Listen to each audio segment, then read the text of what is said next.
sa Liloan mibarog na usa ka komunidad nga nagkahiusa alang sa kalambuan ug edukasyon. Pinaagi sa Rosquillos, isip ilang tatak nga produkto, gipasibaw nila ang ilang kayano sa pagsugod ngadto sa isa ka malambuong lungsod sa Liloan.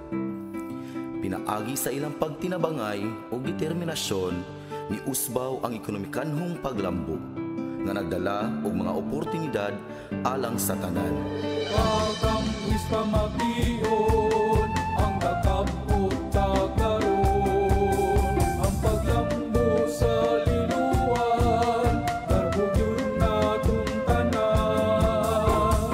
Abante pa o Liloan, kalambuan mo among ipasigar mo.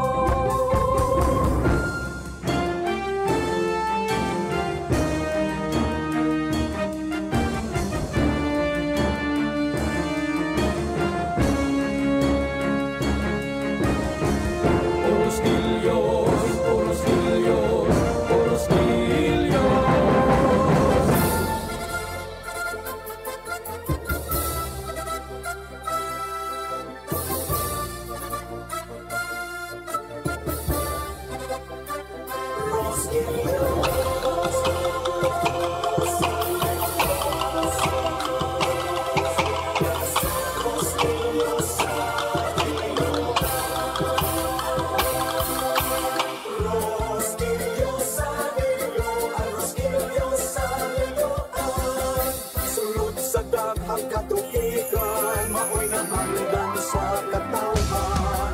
Rosquillos nga lamian, maoy karbo sa Liloan.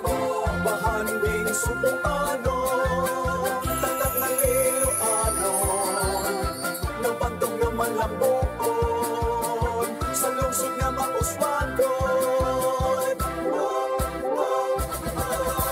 Rosquillos sa Liloan, magpudya ka ilang tanan, isa ulong ang kadasig sa kapistahan.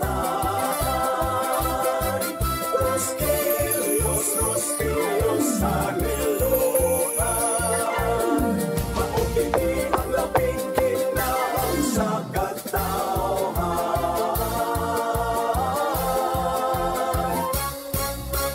Ang mga Liloanon, lungsuranon, mag-abing-abihon, katawhan puno sa paglaon.